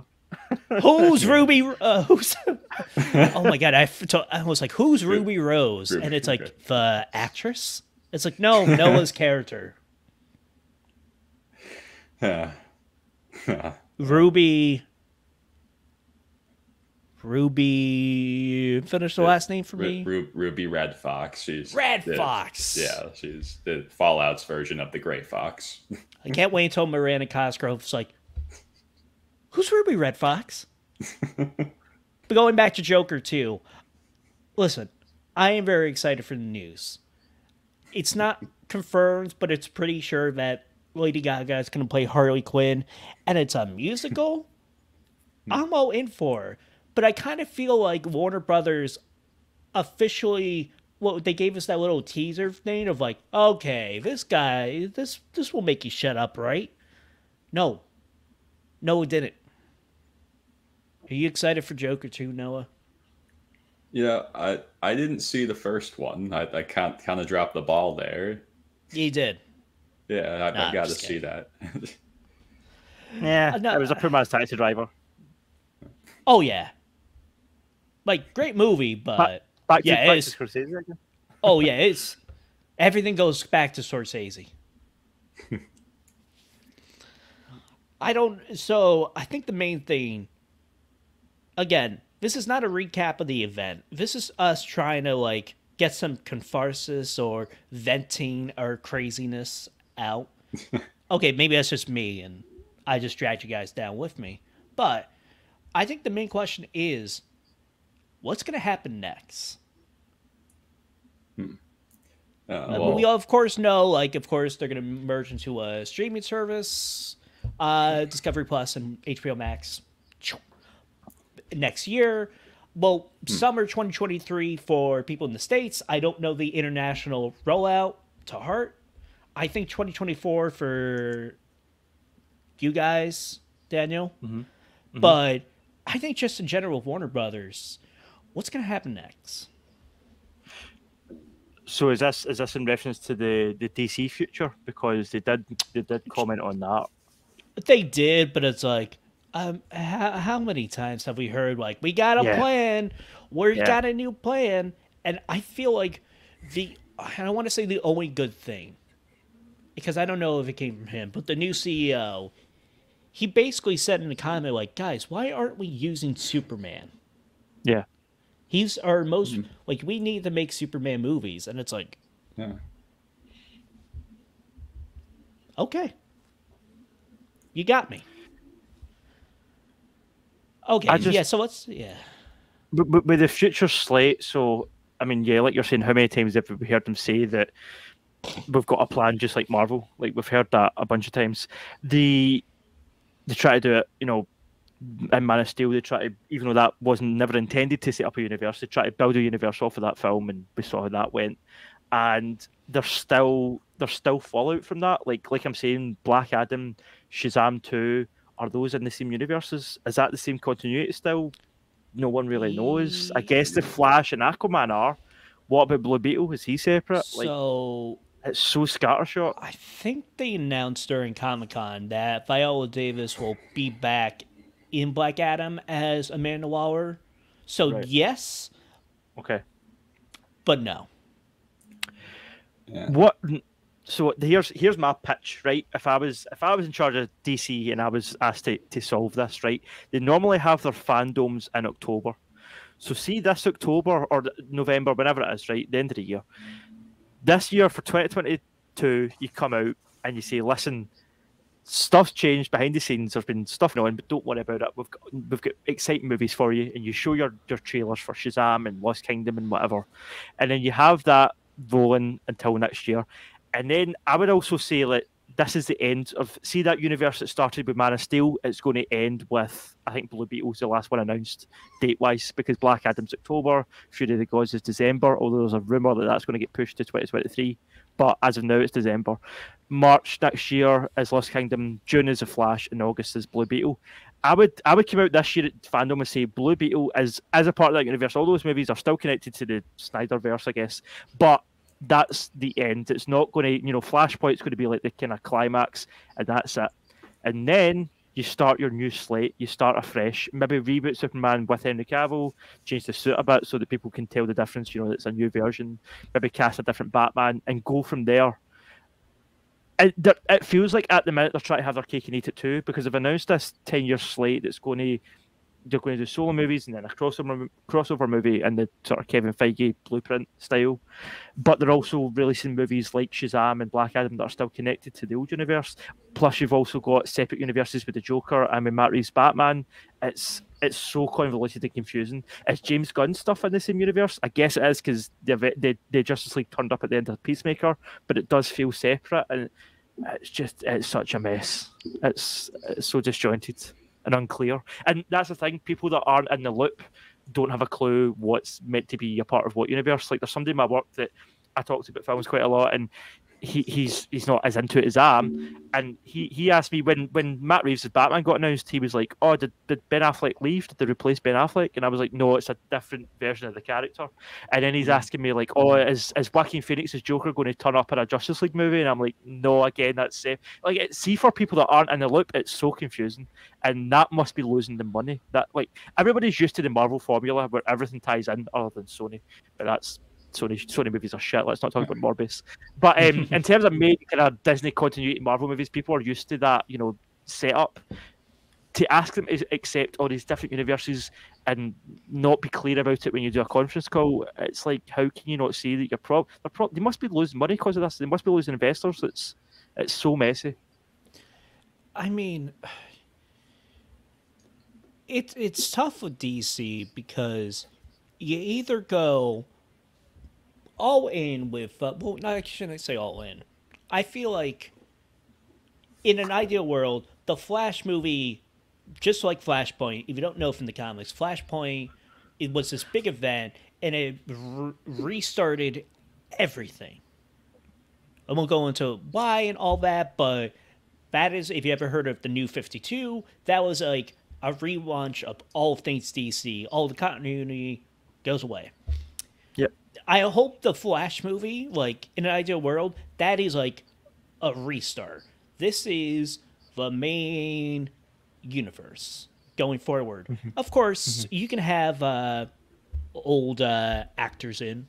Like, if Henry Cavill, I would love it. Yeah. Come in and be Superman again. That'd be awesome. I kind of say, like, it's like Judi Dench, who was M in the Brosnan days, and then she was still M in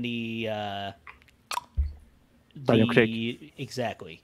Even though Yeah. that was supposed to be a total reboot, but Yeah. she was still there. And then also now it's like, hey, these are, I won't say elseworlds, but like, hey, these are out of continuity films. Mm-hmm. Because it's not that they're losing money because of that. It's losing money So I was going to say, if anything, those smaller movies are the ones making money. Batman and Joker pulled in money, for the company. Exactly. Like, the Joker's the number one rated R movie, made $1 billion, all without China, which is insane. Yeah. Because that's such a huge moneymaker, having a movie in China. But without that, they still made $1 billion. But it's like, all these moves and they're making, I'm not a stock guy, but when it goes like down, that's not good. And it's kind of like they're trying to like dig themselves out of the hole they created. And I kind of like, as we said in the beginning of this topic, like, Warner Brothers was not perfect for many different reasons, but just in the DC realm, they weren't perfect. If you want to like restart, that's fine. I don't think it was a great move to erase Batgirl.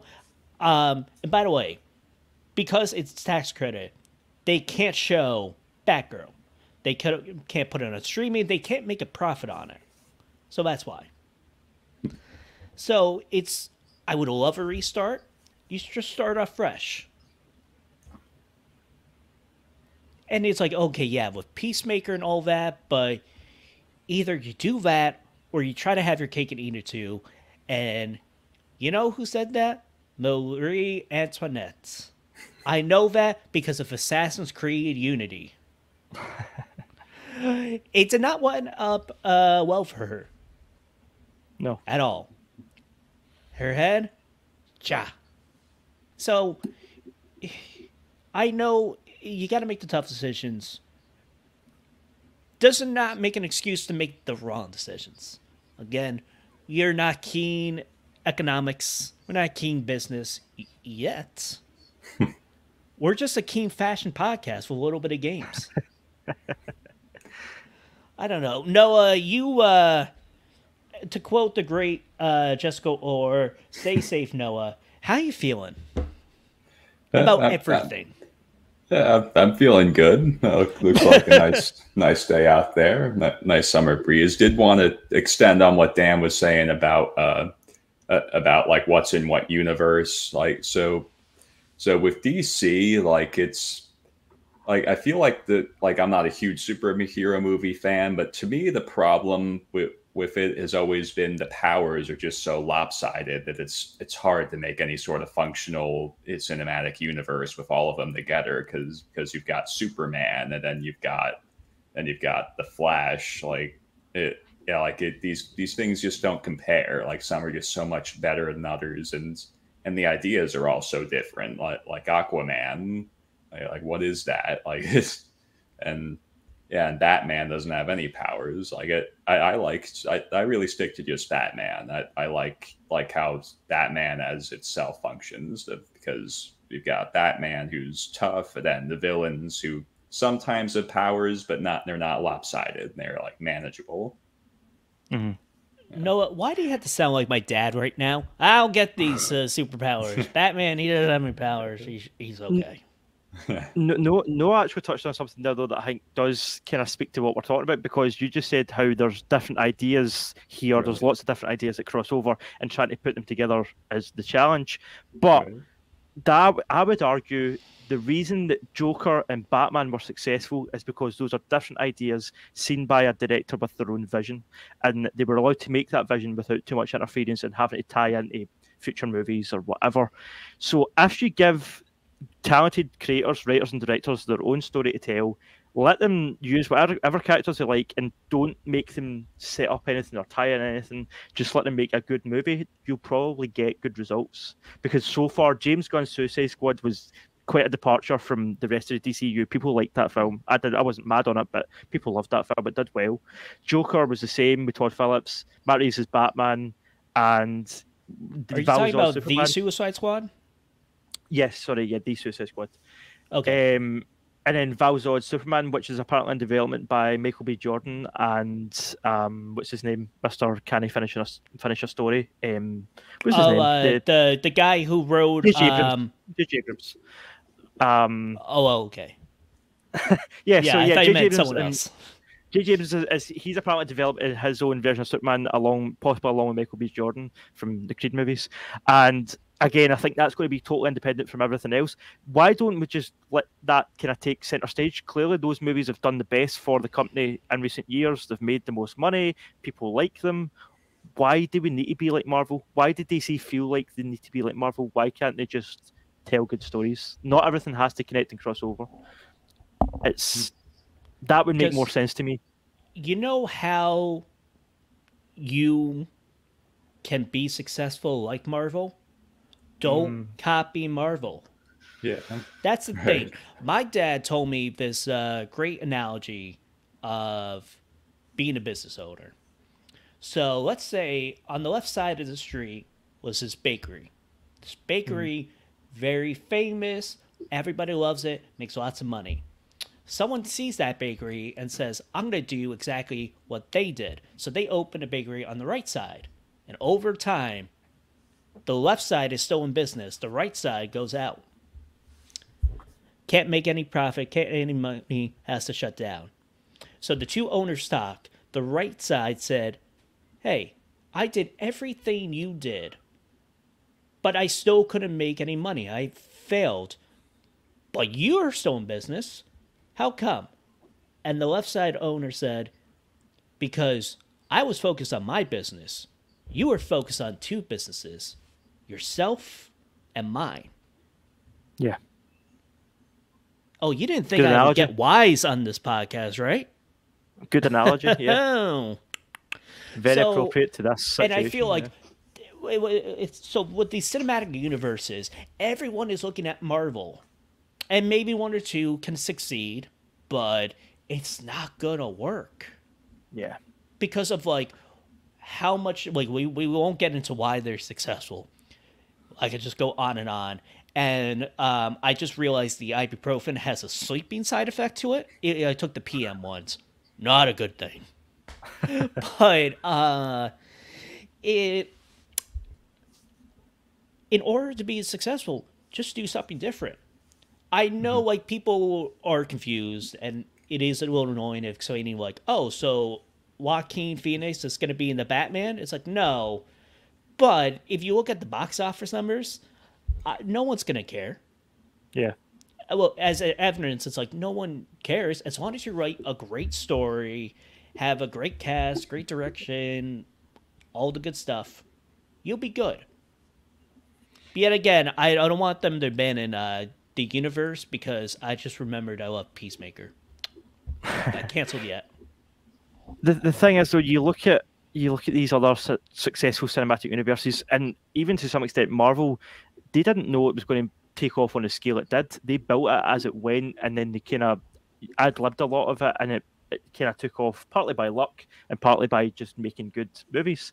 The other kind of successful long-running blockbuster franchise is Fast and Furious. Fast and Furious wasn't planned out as a cinematic universe from the start. They just make a movie, it makes a lot of money, and then they make another movie, and they just made 10 or 11 of them at this point. So it's like, maybe take something from that. You know, look at it. We mentioned the Dark Universe earlier. That was planned out as like, oh, let's do these 6 movies, 7 movies, whatever. That's clearly not a winning formula. Like, look at any other franchises that's attempted that and crashed and burned. It feels like DC just won't learn. It doesn't matter how many times they crash and burn and they have their financial failures. They just keep doing the same thing, and it's frustrating.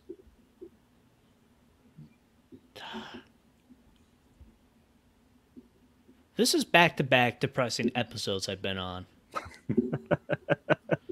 I know, spoilers for next week, if you're listening to this live. Next week's topic will be all about Pokemon. I won't be on it. Jessica will be. I won't ruin it by saying, ha, that's a silly name. And But it's it'll like, probably be more lighthearted than this episode.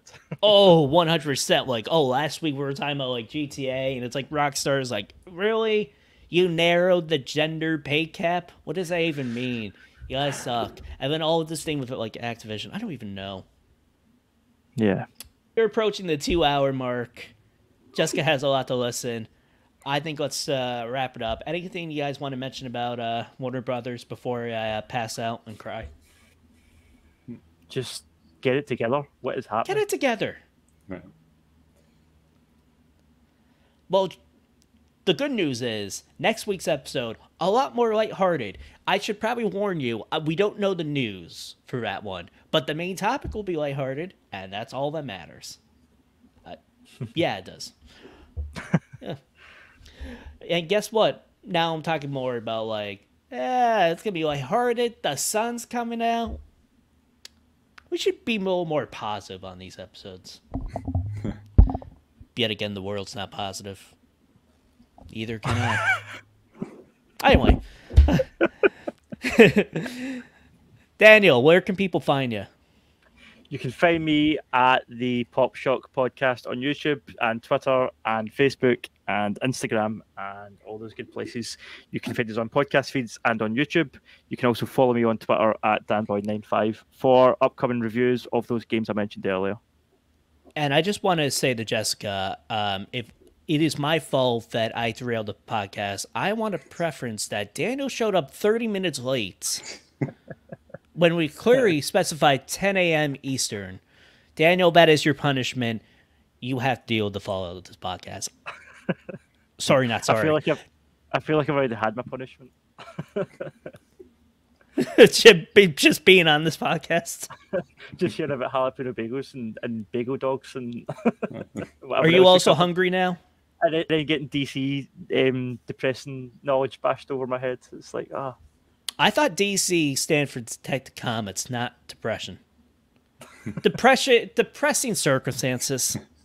Yeah, that's more accurate. Ooh, that was good. Noah, where can people find you?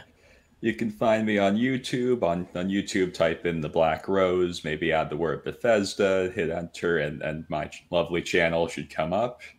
Yeah, I just want to make it clear one more time. I don't really have secret families with the aforementioned women. Edit this part out, Jessica. Yeah, we know the truth. Yeah, we'll put the South Park content warning in the front. That everyone knows. Like, yeah, any full celebrity impressions? Did we do any impressions? I sang. It was horrible. And I want to preface: if anyone really thought I had all these bottles, pills of ibuprofen. Maybe don't go on Twitter. You might believe everything you see. Or maybe you can compliment me and say I'm a good actor. Yeah. Do the latter. But you can find me on Twitter at LilMarco512. Visit KeenGamer.com for all the latest news, guides, reviews. Got a ton of great stuff coming out and already on the site. Visit Spotify and Apple Podcasts. Rate us 5 stars. Helps us bump up the charts. And more lovely people like yourself, yes, you listening, can tune in and watch me just descend into madness. This is my Joker story. It's not society. It's not a vat of acid. It's just refreshing Twitter, the Warner Brothers Discovery hashtag, and being like, what got canceled? What got canceled? What's happening? What's happening? But, oh well, that's life. I'm your host, Mark Callahan, and we hope you have a great day.